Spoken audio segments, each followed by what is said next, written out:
दोस्तों, study with Dev channel में आपका स्वागत है। दोस्तों, पिछली वीडियो हमने अभिसारी अपसारी किनारा तथा कुछ ज्वालामुखी को हमने देख लिया है। आज हम चर्चा करते हैं भूकंप। भूकंप किसे कहते हैं?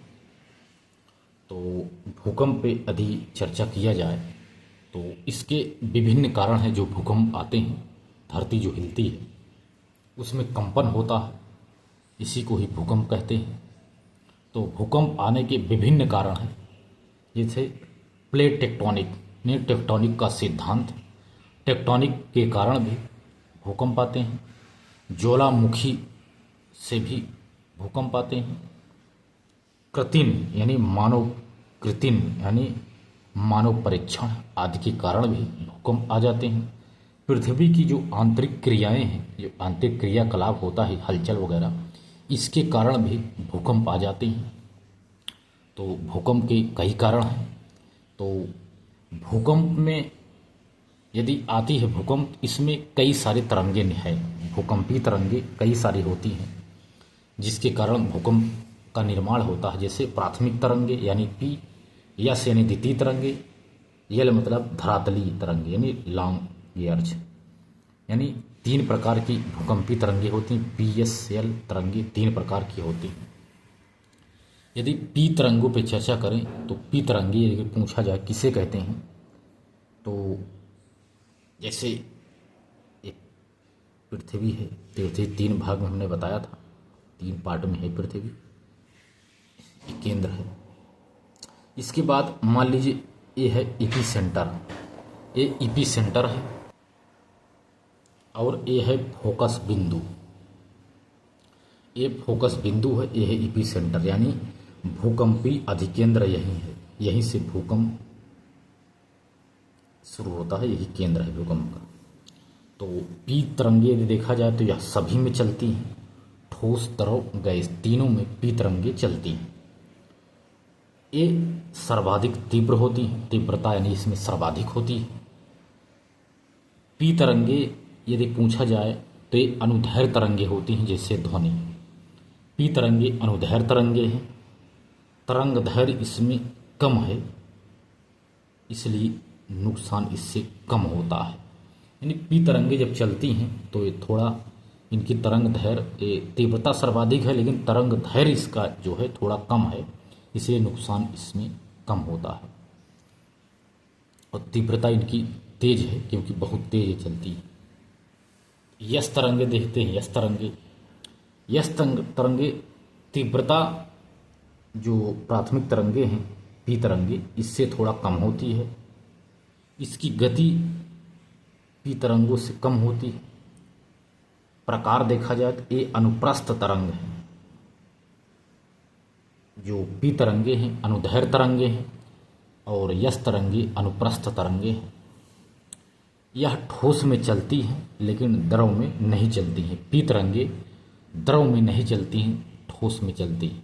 लेकिन पी तरंगे ठोस, द्रव, गैस तीनों में चलती हैं।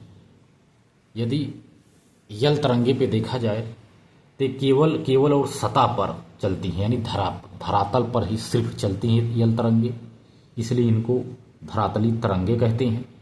इनकी तीव्रता सबसे कम होती है। तो तरंग दैर्घ्य लेकिन इसका सर्वाधिक होता है, क्योंकि इसका तीव्रता भले कम है लेकिन सर्वाधिक तरंग दैर्घ्य इसी की होती है, यल तरंगे की। और नुकसान देखा जाए तो सर्वाधिक नुकसान यही यल तरंगे करती हैं। मापन पैमाना कुछ देख लेते हैं। तो पहले इसे मार्केली स्केल से नापा जाता है, जिसकी गुणक हैं 1 से 12 तक इसका गुणक रहता है। एक है रिक्टल स्केल, इससे भी भूकंप को मापा जाता है, 0 से 9 तक इनका गुणन रहता है।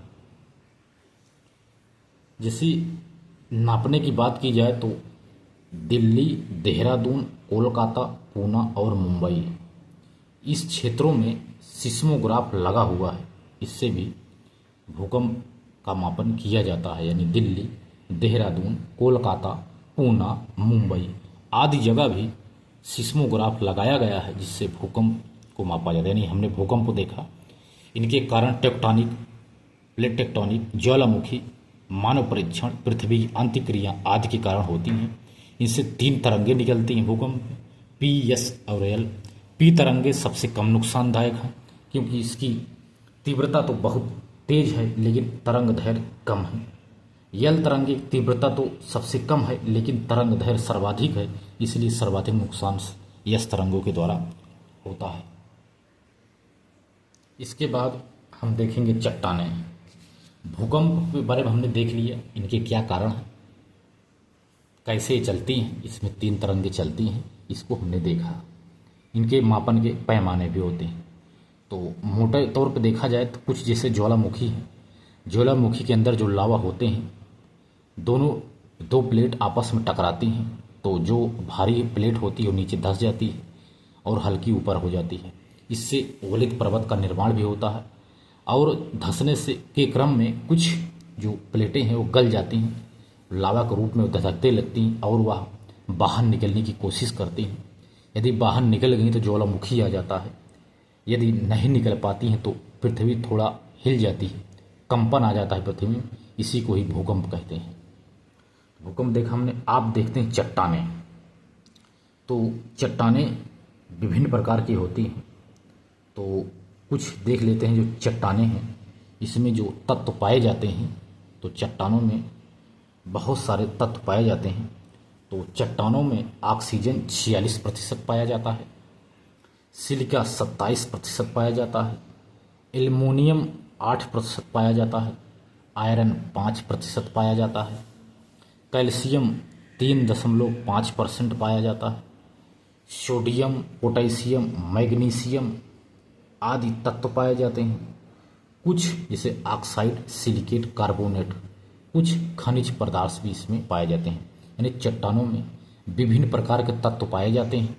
Oxygen, silica, aluminium, iron, calcium, sodium, potassium, magnesium आदि तत्व पाए जाते हैं चट्टानों में। सबसे ज़्यादा ऑक्सीजन पाया जाता है 46%। उसके बाद सिलिका, एल्युमिनियम, आयरन। यदि चट्टानों का निर्माण पर चर्चा करें तो इनका निर्माण लावा से हुआ है। चट्टानें 3 प्रकार की होती हैं। आग्नेय चट्टानें, अवसादी चट्टान या परतदार चट्टान, तीसरा है रूपांतरित चट्टान यानी कायांतरित चट्टान। चट्टान पे अगर देखा जाए तो चट्टानें 3 प्रकार की होती हैं। आग्नेय चट्टानें, अवसादी चट्टानें तथा रूपांतरित चट्टानें। चट्टानें लावा के विकास से हुई हैं, लावा से निर्मित हुई हैं चट्टानें। तो पहला चट्टान देखते हैं, पहली चट्टान को, जिसे कहते हैं आग्नेय चट्टान। यदि आग्नेय चट्टान के बारे में देखें तो इन्हें प्राथमिक चट्टान कहते हैं। आग्नेय चट्टान प्राथमिक चट्टान है। ये लावा निर्मित है, इसमें खनिज पाए जाते हैं लेकिन जीवाश्म इसमें नहीं पाया जाता है। जो आग्नेय चट्टानें हैं इसमें जीवाश्म नहीं पाया जाता है क्योंकि लावा निर्मित है इसमें, लेकिन खनिज पाए जाते हैं। परतें इसमें नहीं पाई जाती यानी लेयर। आग्नेय चट्टाने में लेयर नहीं पाई जाती हैं यानी परतदारें नहीं होती हैं। इसमें देखा जाए तो आग्नेय चट्टान अम्लीय में देखा जाए तो इसमें सिलिका अधिक है, इसलिए अम्लीय चट्टानें हैं। यदि क्षारीय देखा जाए तो सिलिका की कमी है और इसमें कुछ काली मिट्टी वगैरह पाई जाती हैं। जो चट्टानें हैं इसमें काली मिट्टी का भी निर्माण हुआ है। यदि क्षारीय देखा तो क्षारीय भी हैं क्योंकि जो आग्नेय चट्टानें हैं 2 प्रकार की हैं, एक अम्लीय चट्टान, एक क्षारीय चट्टान। अम्लीय आग्नेय चट्टान में सिलिका अधिक पाया जाता है, क्षारीय आग्नेय चट्टान में सिलिका की कमी पाई जाती है। तो कुछ मिट्टी का भी निर्माण हुआ है, काली मिट्टी वगैरह। आग्नेय चट्टानों में ग्रेनाइट पाया जाता है जो अम्लीय है।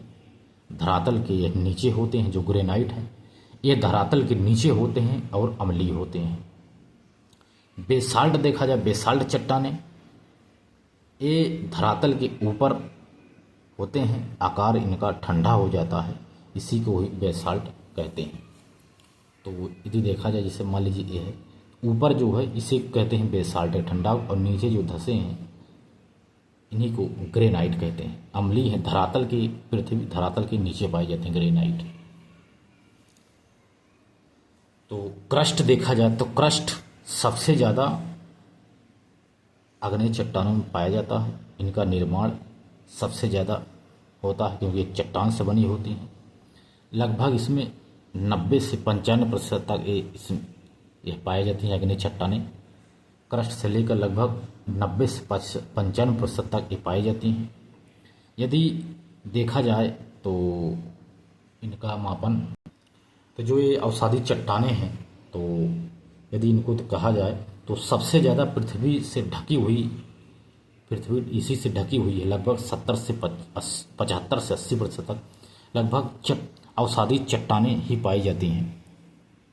जो क्रस्ट में सबसे ज़्यादा होती हैं आग्नेय चट्टानें, लगभग 90 से 95% तक है। अवसादी चट्टानें देखा जाए तो आग्नेय की अपक्षय अपर्दन से ये अवसादी चट्टानें बनी हुई हैं। ये परतदार चट्टानें हैं, इसमें परत पाया जाता है। मुलायम होती हैं, छिद्रयुक्त होती हैं, लेकिन इसमें देखा जाए तो जीवाश्म पाए जाते हैं।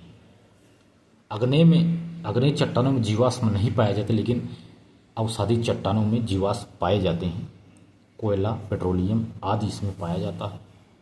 यदि देखा जाए उदाहरण में तो चीका, सेल, बालू का पत्थर, कोयला, चूना पत्थर, चाकू, लाइमस्टोन है, जिप्सम,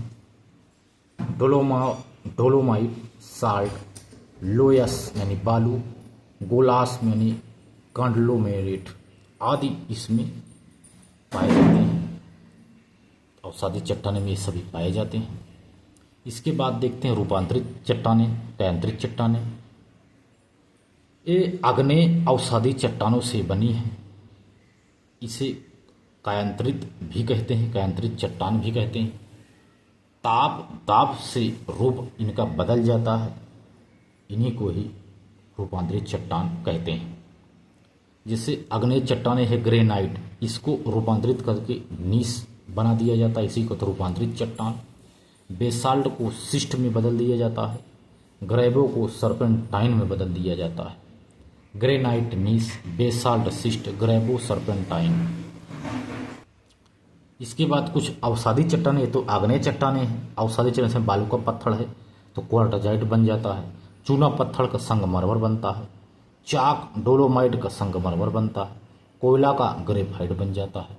आदि तरह से इनका रूप भी बदल जाता है, इन्हीं को ही रूपांतरित चट्टान कहते हैं। इसके बाद चट्टानों के बाद हम देखते हैं अंतर्जात एवं बहिर्जात बल। अंतर्जात बल किसे कहते हैं तथा बहिर्जात बल किसे कहते हैं? यदि पृथ्वी पर लगने वाले बल के बारे में देखा जाए तो ये दो प्रकार के बल लगते हैं, एक अंतर्जात बल तथा दूसरा बहिर्जात बल। पृथ्वी पर बल दो प्रकार से लगता है, बहिर्जात बल, अंतर्जात बल।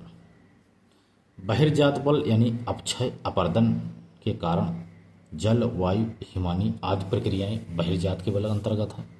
अंतर्जात बल जैसे आकस्मिक यानी ज्वालामुखी, भूकंप, भूस्खलन। अंतर्जात बल दीर्घकालिक भी होते हैं जैसे ऊर्ध्वाधर संचलन, महादेशीय संचलन,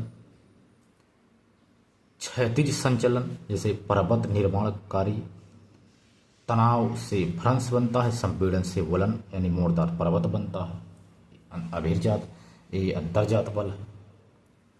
एग्जाम्पल में यदि देखा जाए तो अंतर्जात बल और बहिर्जात के बारे में यदि देखा जाए तो कुछ उदाहरण हैं। तो वलित पर्वत के कुछ उदाहरण देख लेते हैं। जैसे हिमालय भारत में है, रॉकी उत्तरी अमेरिका में है, एंडीज साउथ अफ्रीका में है, साउथ अमेरिका में है, एटलस अफ्रीका में है, आल्पस यूरोप महाद्वीप में। ये वलित पर्वत हैं जो बने हुए हैं सभी। तो जैसे ये अंतर्जात बल के कारण किसी क्षैतिज संचलन में संपीड़न के कारण ये बने हुए हैं, इन्हीं को ही कहा जाता है। जैसे कुछ भ्रंश घाटी फाल्ट बने गए हैं, जैसे ये बहिर्जात बल है। जैसे ये ब्लॉक पर्वत बन गया जिससे हर्स्ट, और इसमें जैसे कुछ या तो घाटी बन जाती, जैसे इस अंदर भी अगर अंदर खिसक गया तो घाटी बन जाती, अगर ऊपर चला गया बीच में, इन्हीं को ही ब्लॉक पर्वत कहा जाता है। यदि ब्लॉक पर्वत का उदाहरण देखें एग्जाम्पल हर्ष का, तो सतपुड़ा जैसे इंडिया में है, सियरा नेवादा उत्तरी अमेरिका में है, एल्बर्ट है, ब्लैक फॉरेस्ट है। ये सभी इसी का उदाहरण है जो बहिर्जात बल के अंतर्गत इनका निर्माण हुआ है।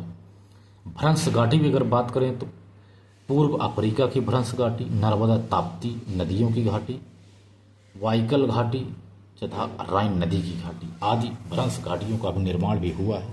तो भ्रंश घाटी फॉल्ट है, हमने इसको भी देख लिया। बहिर्जात बल पे बात करते हैं। बहिर्जात बल यानी अनाच्छादन पे बात चल रही है, तो बहिर्जात में एक आता है शब्द अनाच्छादन। अनाच्छादन दो प्रकार से होता है, अपक्षय और अपर्दन।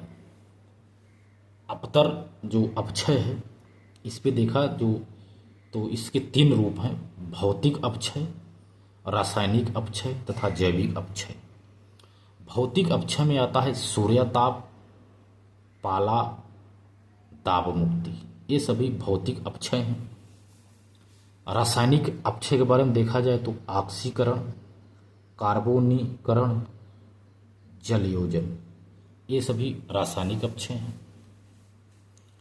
यदि जैविक अपक्षय के बारे में देखा जाए तो जीव, चूहा, चींटी, बिच्छू, सर्प आदि से के कारण अपक्षय हुआ है।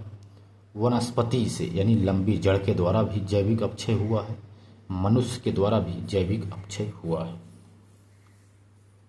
यह बहिर्जात बल के अंतर्गत आता है, अपक्षय हुआ। अपर्दन के बारे में देखते हैं, यानी जल अपर्दन है, वायु अपर्दन तथा हिमानी अपर्दन। क्योंकि सैलोक से बड़ा खबड़ा क्षेत्र जो है, जो रहता है बड़ा खबड़ा क्षेत्र, उसमें हवाएं चलती हैं तो धूल के माध्यम से उड़ जाती हैं, इन्हीं को ही वायु अपर्दन कहते हैं। जल अपर्दन के कारण भी टूटी फूटी चीज़ें बहकर चली जाती हैं, इससे ऊपर का अपर्दन हो जाता है, इसी को ही जल अपर्दन कहते हैं। हमने अपर्दन, अपक्षय, अंतर्जात बल, बहिर्जात बल के बारे में देखा। इसके बाद दोस्तों देख लेते हैं नदी अपर्दन और स्थलाकृतियाँ। नदी अपर्दन और स्थलाकृतियों के बारे में चर्चा करते हैं दोस्तों, तो ध्यान से देखना। नदी अपर्दन तीन प्रकार से होता है, अपर्दन, परिवहन, विक्षेपण। इनको हम तीन प्रकार से पढ़ते हैं। अपर्दन, जो नदी अपर्दन है, यदि इस पे देखा जाए तो अपर्दन